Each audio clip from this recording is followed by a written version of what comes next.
syirik. Aku akan mencari seseorang untuk mengetahui tentang budaya dan kebiasaan yang berlaku di masyarakat sekitarku yang berhubungan dengan syirik itu. Apa saja budaya dan kebiasaan yang paling menonjol di masyarakat sekitar kita ini, Pak?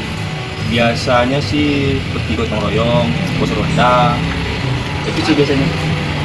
Dan adakah unsur tradisi yang berkaitan dengan kepercayaan atau praktik spiritualnya, Pak? Biasanya sih perayaan adat. Orang mereka memanggil para leluhur, arwah para leluhur itu untuk minta petunjuk. Dan kebanyakan masyarakat ini lebih percaya ke benda-benda gaib atau jimat, model keris, cincin, untuk dijadikan pelindung tubuh. Bagaimana membedakan budaya yang hanya tradisi sosial dengan yang mengandung praktik syirik, Pak? Kalau tradisi sosial itu hanya untuk mempererat persaudaraan antar masyarakat. Tapi kalau ada permohonan sesuatu ke benda selain dari Tuhan, itu bisa disebut syirik. Jadi kita perlu mempelajari dan memahami tradisi-tradisi tersebut tanpa adanya unsur-unsur kesyirikan.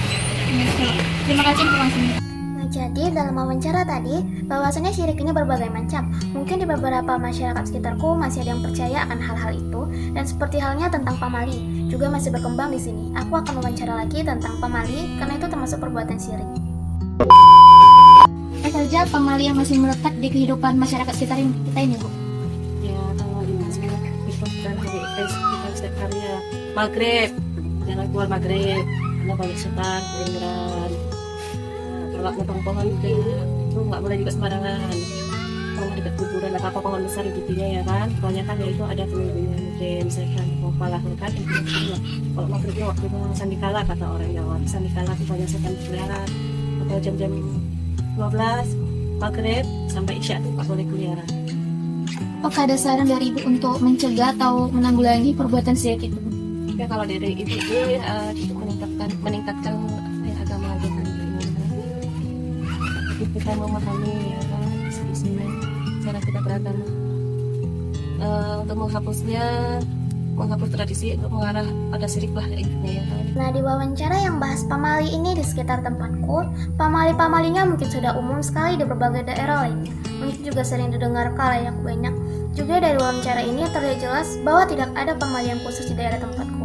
Adanya hanya umum yang kebanyakan orang tahu juga. Untuk pencegahan dan penanggulangan syirik dalam masyarakat, terutama yang berkaitan dengan kepercayaan seperti pamali, pantangan atau larangan adat, memerlukan pendekatan yang hati-hati, perlu keseimbangan antara edukasi agama, pemahaman budaya, dan penerapan nilai-nilai kearifan lokal, agar masyarakat tidak terjerumus dalam praktik syirik, tetapi tetap menghargai tradisi yang memiliki nilai positif. Nah, ide pengembangannya seperti edukasi agama yang menyeluruh pendekatan melalui dakwah. Para ulama dan tokoh agama dapat memberikan pemahaman tentang konsep tauhid dan syirik melalui kajian, ceramah, dan diskusi. Dan juga pendidikan di sekolah-sekolah dapat mengajarkan perbedaan antara adat yang baik dengan keyakinan yang menyimpang dari ajaran Islam. Nah, yang kedua, menjelaskan nilai positif dari pamali secara rasional.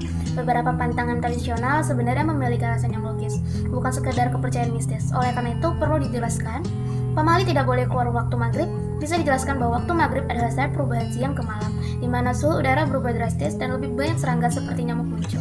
Juga bisa dikaitkan dengan anjuran agama untuk sholat maghrib dan berzikir agar lebih dekat dengan Tuhan.